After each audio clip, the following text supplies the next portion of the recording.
YouTube, what say what? Hey, it's Big Tim 208. It is time for the full, more complete review of the brand new 2025 Forester. If you saw my other video, it still had all the plastic on it and things like that. So now we've got the full vehicle in front of us. We're going to talk about all the things that have made this vehicle different and some of the things that make it the same. So let's just start out by giving you a quick tour of the outside of the vehicle, a couple different profile shots. So from this side profile, what's changed is this wheel well design used to be round.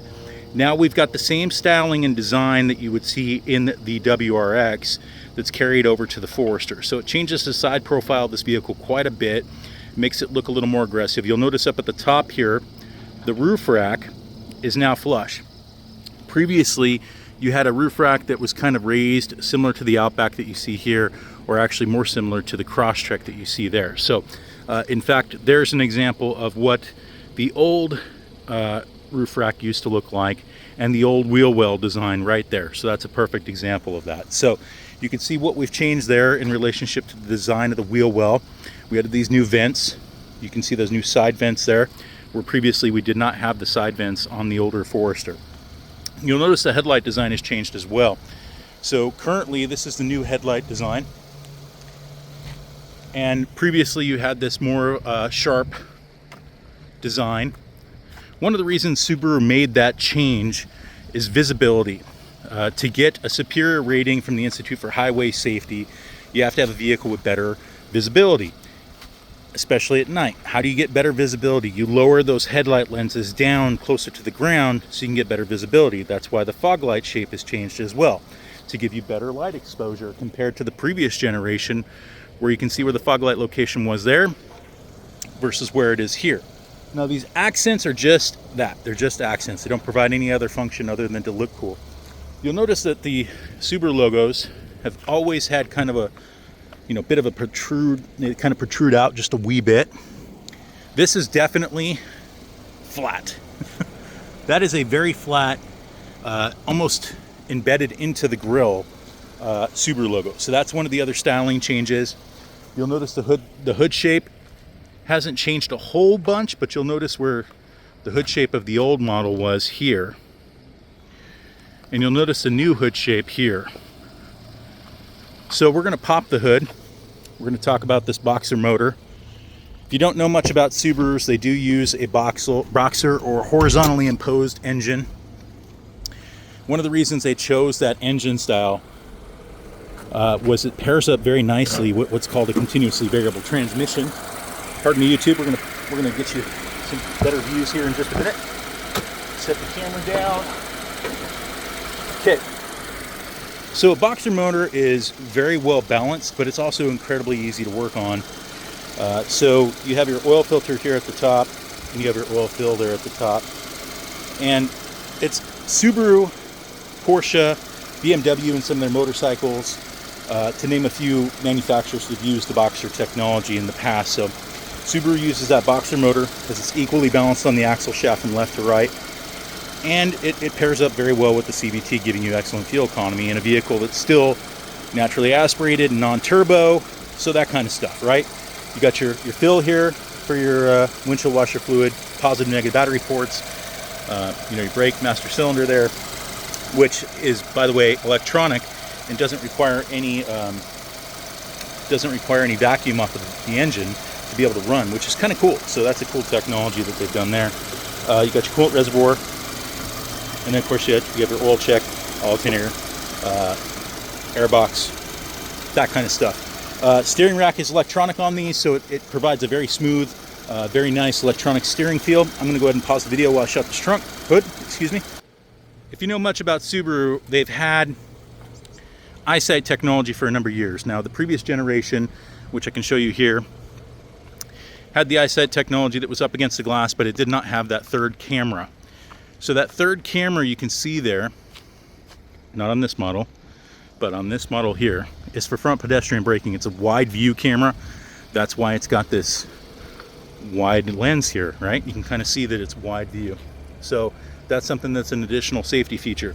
Now, things that have carried over from the previous generation on the inside, not much, not a whole lot, but the moonroof. The moonroof and the way that it's designed is basically the same.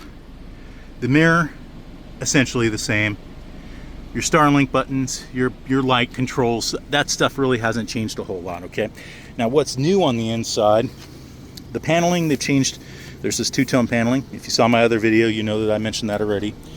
This is the StarTex material, which was previously available on the Wilderness trim level and was never on the Sport.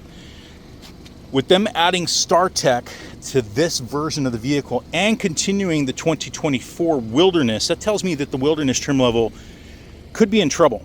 And not, I'm being assumptive here, YouTube, and forgive me for doing that. I could be completely wrong. Maybe they do continue the Wilderness trim level after 2024.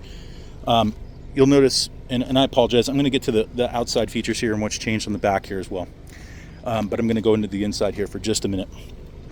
They've changed, or they're continuing to run the 2024 Wilderness at the same time that they're running the 2025. Now, why would you add StarTex material to the Sport if you were planning on continuing to run the Wilderness? Because the Wilderness has kind of been that exclusive model that carries the StarTex seating material. The simple answer is you probably wouldn't. It's my guess that maybe for 2025 we'll continue to run the 2024 Wilderness trim level, but we won't see that Wilderness trim level in the Forester going forward. If we do, it'll be a completely different version. Maybe it'll be a hybrid or something to that effect. But I don't think that we would continue to run that StarTex material in the Sport trim level if we were going to have a Wilderness edition for the 2025 model year. So 2026, they've already said, hey, we're going to make a hybrid version of the Forester. That's coming soon. So stay tuned, right? So we know that that's coming.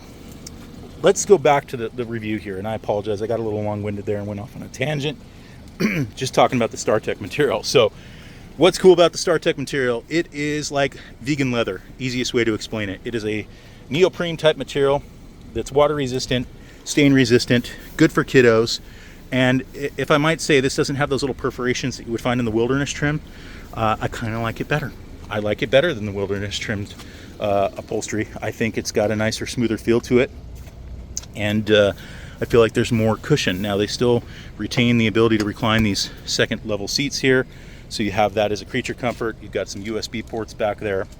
And then you've got this nice little textured feel to the door paneling here, where people would probably kick. And the same thing on the driver's side here. So that's nice that that's there. In the back here, again, just some textured material here. There should be a rear bumper cover. I would recommend a rear bumper cover if I was going to have one of these, because that painted surface can scratch very easily. You still have your privacy shield. You still have what I call the grocery bag holders, but you can also hook up your, if you get it, your cargo net, that kind of stuff. And underneath here, you still have, sorry, it's difficult to do this one-handed there, YouTube. You still have your spare tire and tool that are housed underneath that styrofoam there. So you know that's in there, which is nice. Not all manufacturers are giving you spare tires, but that's back there. You'll have to trust me or check out my other video. Again, changes to the back. We've got a new taillight design. You either love it or you don't, and if you don't, that's okay. It's not my favorite taillight design either, but this is a Forester utilitarian type vehicle. So coming back here from the back profile again, the Subaru logo, very, very flat. Very interesting design here. They've chose to have that look more like it's coming out at you, but really it's a very flat logo. Back tailpipe, single tailpipe. It looks like there could be an option for a dual tailpipe if you look here, but again, no secondary tailpipe. They still run the steel beam through the doors that latches into the base of the vehicle there. So you've still got that boron steel rod, which is nice. It helps protect your back passengers. They still run side curtain airbags. Let's talk about the inside here a little more. Okay, the seats, very comfortable. Previously the Forester kind of rubbed me the wrong way, where my knee would kind of hit this, and it still does kind of hit it, but that material is soft. It's actually interesting that they chose to do a soft material here on the sides, but they did. So a little more comfy on my knees. I feel like there's a little more leg room here. Seating position feels a little more SUV-ish. As you can tell when we're looking out here, you feel like you're higher off the ground because you essentially are. Now these still have 8.7 inches of ground clearance, so that ground clearance hasn't changed unless you go into the Wilderness trim levels. Then they're, 9.3, slightly higher ground clearance, or 9.5 if you get into the Outback. So we know there's additional ground clearance, but The ground clearance in this is the same, but the seats are on like a little pillar. I don't know if you can see. That's the pillar there. And it makes the seat feel like you're higher up because, well, technically you are higher up. So there you go. You still have your automatic headlights controls here, so that hasn't changed any. That's the same. The dash essentially is the same. The steering wheel is the same as the other trim levels, the Outback and the Impreza, which I currently drive, so that hasn't changed any. You have the copper accents that carry from the outside and the copper stitching here on the steering wheel. And again, the steering wheel is leather wrapped, so it's got a nice feel to it. The interior has the same touchscreen that is in the Outback and the Crosstrek presently. Same style of technology. The difference between this, the Outback, the Crosstrek, I should say the Crosstrek and the Impreza, is that the Crosstrek and the Impreza have the actual switches where you would put the heated seats on. Here they've carried it to the touchscreen, so that's kind of nice. And you just activate your heated seat here, and your air conditioning controls here. And you can also open up the sub panel here to adjust your temperature and your fan speed, and then of course where the air is flowing from. Or you have just these up and down quick buttons, which make life really easy if your spouse or significant other decides they want to have a different temperature than you, as I call it, the marriage or lifesaver, as it were. Your Android Auto and Apple CarPlay are now wireless, as you also have a wireless charging mat, so that'll come up on the screen without any plugins, which is nice. It's a little bit glitchy, the Apple CarPlay and Android Auto, when it's wireless, but nonetheless it's there, and it is definitely a convenience when it actually functions properly. I've noticed it fails the most when I use the remote start feature on the My Subaru app through the Starlink services. So that's something that maybe Subaru, if they watch this video, they can hear that feedback. I also talk to them in person when I get a chance. Auto vehicle hold is now added to the screen here. The auto stop and start is here, so if you're not a fan of the engine shutting off when you come to a stop, at a stoplight, stop sign, etc., you can just activate that there. If your air conditioning controls are on cool enough, it probably won't shut off very frequently. If they're not on, they'll shut off more frequently. That's how that system works. It determines what it needs in relationship to power and draw, and if it needs Freon, then it's going to add, it's going to start more frequently. Your settings, you have the X mode here, and you have your snow dirt, and you have your deep snow mud, as well as your normal modes. So it's dual function X mode here on the Sport, which is nice. To be honest, the all-wheel drive is symmetrical on Subarus. It's so good that you don't really even need X mode, but going through deep snow or very muddy terrain, you might want to turn it on just to give the vehicle the ability to crawl its way through the situation. You have your adjustments for your safety features and such. I can't imagine why I would ever turn that stuff off, but you've got your adjustments for lane departure. I would probably have this on all functions if this was my vehicle, just because I would want all the safety technology on. And then of course when you have all functions on, you get that little car logo there that comes up, and the lines that tell you that the system is active for the lane departure prevention come on at going over 37 miles an hour. So you'll know that system's active when that's occurring. You've got your USB ports here, and you've also got them in the back. We've already covered that. Sunglasses holder, which is nice. I wish I had that on my Impreza, but nonetheless, it is what it is. You have the ability to turn your lights on independently from one another, and they are LED. And you have the option to turn on that door switch, which is there. So nice LED lighting. That's, I think, still an accessory, but, it's lighting. Who cares? You can either have it as an accessory or not. Your tilt and telescoping steering wheel, so you can go in, out, up, and down, which is, again, a nice feature to have. It is still manually controlled by the lever that is there. What else would be important for you guys to know here, YouTube? Oh, the shifter has a different feel to it. It actually has these little bevels on the side that make it a nice feeling in the hand, and it's got like a rubberized coating on it. So that's one other small change. We still have this piano-style plastic here, which in my opinion scratches very easily and is highly reflective. I wish they would use more of a matte plastic here, but nonetheless, it is what it is. The cup holders are staggered now, so driver and passenger. They didn't give the little inserts that you get in the Impreza or the Crosstrek, so your cup holders are just the standard size. Nothing special about that. 12 volt, which I think is dated technology now. I don't think we really need that anymore. And then, of course, the electronic parking brake. which is nice. You have your sensor up front here for your automatic headlights, so when it's dusk or dark out, they automatically turn on. Drivability wise, let me throw my seatbelt on. I'm going to pause the video here for just a second. Seatbelts are easy to put on.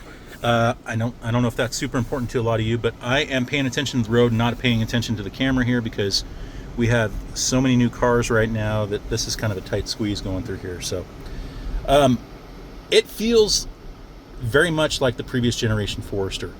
It sits a little more like an Outback now, so the comfort is definitely there, and I feel like for the first time the Forester isn't taking a back seat to the Outback, which makes me think the Outback is in a little bit of trouble. And why do I say that? The Outback is a great vehicle, don't get me wrong, but the Forester has been slowly but surely creeping up as the #1 selling vehicle that Subaru offers. And especially here in the Northwest where I'm located, I'm in Idaho, people love this thing. I think it has to do with a great combination of cost, the features, the functionality, and of course how comfortable it is. And now it's even more comfortable than I think the Outback, and that's just my opinion. The seating position is very similar. We're going to let this truck go through. We've got tight parking because of construction we've got going on. We'll let him go by. The auto stop and start just engaged, and we weren't even fully at a stop yet. So it seems like they've got the programming maybe for that turned up a little more aggressively. Driving feel, noise level, it feels just like the previous generation. The noise level, because that boxer motor, basically the same, maybe a little bit quieter. They say it's about 30% quieter than previous generation. I don't know if I 100% believe that, but nonetheless, if they say it's quieter, then it must be quieter. My car, we're going by it right now. Mine's that little blue Subaru right there that has the good old Subaru plates on the back. So anyway, we're gonna see how it handles the bump without slowing down. Just fine, no noise. Cab, yeah, I would say it's quieter. I don't hear as much road noise. Engine I still hear. Tire noise, that's a big difference. There's less tire noise in this generation than the previous generation. Handles the speed bumps very well. Again, it's very comfortable. The seats are fantastic. I have to say they've made a big leap forward on the comfort on the seats. YouTube, I think that's pretty much going to wrap it up here. If you're going to buy a Forester, my suggestion, get one with the hardened Karman audio speakers. This has a standard audio system. I believe in it right now, and they're fine. I don't want you to get the wrong idea, but the hardened Karman audio speakers are drastically better. And I didn't realize that until I had leased my Outback Wilderness, and now I am leasing this new Impreza RS. And I got to tell you, the biggest difference comes in those speakers, in the enjoyability of driving the vehicle around during the day.